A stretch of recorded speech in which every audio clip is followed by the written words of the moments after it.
So good morning students. Today in this chapter I am going to explain about heat and temperature children. Children, what is heat? Children, heat is a form of energy. It is a form of energy children. So when you feel heat and when you feel hot or when you feel cold, children, we feel hot when we sit in a sunlight or near fire. We feel cold when you put a piece of ice on your palm. Have you ever thought why it is so? Children, you know very well, we know that it is a form of energy that is transferred from an object higher temperature to one at a lower temperature. When we stand in the sun or near the fire, heat energy enters our body and we feel hot. When ice is put on our palms, heat energy moves away from our body to the piece of ice. That's why we feel cold. I repeat children, whenever we sit in the sun seat, the heat energy will enter into our body. In such cases, we feel hot. Whenever the ice piece is put on your palms, the heat energy moves away from our body to the ice piece. In such case, we feel cold. So, by this, what exactly the meaning of heat? The energy which makes an object appear hot or cold. The energy which makes an object appear hot or cold is called heat, children. So next, conversion of heat, children. Conversion of heat. Generally, how heat converts from one form to another form, children. For example, children, rub your palms together. If you rub your palm together like this, how do you feel, children? You have ever observed that iron becomes hot when it is beaten with a hammer? Take a soap nut seeds, rub it on a stone and touch it. How do you feel? In all these cases, children, a mechanical energy is converted to heat energy. When you are rubbing with your palms together like this, you feel hot. That means what? Mechanical energy converting into heat energy, children. And if you use electric heater to heat water, your electrical energy is converted into heat energy, children. Likewise, if you use gas stove, in chemical energy converted heat energy, children. In solar heaters, solar energy converted into heat energy. So here, in all these cases, when electric heaters are used to heat the water, in this case, electrical energy converted heat energy. Likewise, if we gas stove, chemical energy converted heat energy. In solar heaters, solar energy converted to heat energy. So all these examples, different kinds of energies are being converted to heat.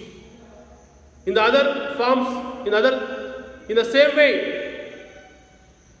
heat energy can be converted to other forms of energy. You may have heard that in thermal power stations, heat energy converted to electrical energy. In a steam engine, heat energy converted to mechanical energy, which helps in moving the engine, children. You know how heat energy converted into electrical energy. In thermal power station, children, by using coal, they produce a lot of heat.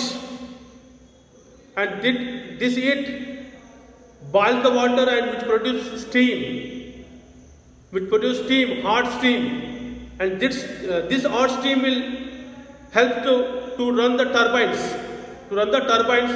And these turbines are connected to dynamos and dynamos connected to the and convert the mechanical energy to electrical energy, children. So like this, heat can change from one form to another form, children. Okay, so children here, what heat and temperature, how heat can be measured and how temperature can be measured, children. If you stand close to fire, you feel warm. When a warm object is placed close to cooler objects, heat energy moves from the warmer object to the cooler object until both the objects attain the same temperature. Children, you know very well how heat transfer takes place between two objects. For example, say for example, object A having high temperature, object B has low temperature. When both the objects are brought very close to each other, now when they are contact each other, now the heat transform takes place from higher object to lower object till they attain equilibrium temperature. Till they attain equilibrium temperature. So often we think that heat and temperature are the same things. This is wrong. Heat and temperature are not same thing, children. Temperature is a measure of heat energy. Temperature is a measure of heat energy in a body, and which indicates the ability of body to give heat to another body or absorbs heat from another body. We use the thermometers to measure temperature.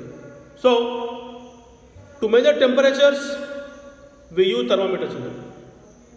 We use thermometers. Children, have you observed any thermometer in your daily life? Have you seen the thermometers used by doctors in hospitals? What does it contain? How does it help us to measure temperature? Let's observe the thermometer, children. Hold the thermometer and observe carefully what is it made up of. What do you find inside the thermometer? What do you find at both ends of the tube? How do they differ from each other? Children, you observe here, page number. In the figure, observe here. Observe the figure, children, here. This is the thermometer. At one end of the tube, you observe a bulb. So, one end of the tube, we can observe here bulb, children. We can observe bulb at one end of the tube. And also, it is filled with mercury, children. The bulb is filled with mercury. What do you observe at the other end of the tube, children? The end of the tube. Now, children, the other end of the tube is sealed. Tube is sealed, removing air from it. The other end of the tube is sealed by removing air from it. And you find any markings on the tube, children? Yes, we can find so many markings on the tube. And we find a scale which is marked to express temperature in degrees Celsius. And we read the temperature with help of these markings. And read the markings on the tube. What does it mean, children? And where does it start? Where does it end? Children, the temperature of the marks is called scale of temperature. The arrangement of marks. The arrangement of marks. Marks means, children, markings. Like this. For example, see, 10, 20, 30, like that, you can mark it. This markings especially is called scale of temperature, children. So, all thermometers are based on the fact that matter expands on heating. All thermometers are based on that matter expands on heating. To understand the working of thermometer, we need to know how matter expands on heating. So, to understand this thermometer, and we need to understand that how matter expands on heating, children. Children, expansion of liquid due to heat, children. How liquids expands on heating. Children, for example, see, take a flat bottom flask and fill it with the colored water, children. And fix a cork having capillary tube in it, the mouth of the flask, such that level of water is shown, as must be shown. And place the flask in a metal trough, pour boiling water, hot water into the trough, and carefully observe the level of colored water. What do you observe? Children, if you take the flask out of the trough and keep it outside for some time, what do you observe? In the above activity, we see that water expands on heating and contacts on cooling, children. Constant cooling. So does mercury is used as liquid for indicating temperature in thermometers. Apart from mercury, we also use alcohols as thermometer liquid children. So why do we use mercury alcohol as thermometers liquid? Because they expands on heating and contracts on cooling children. Because of this is the reason in thermometers mercury or alcohol is filled instead of water, because they expands on heating and contracts on cooling. So we'll discuss about properties of mercury and properties of alcohol in next class. Thank you and have a nice day.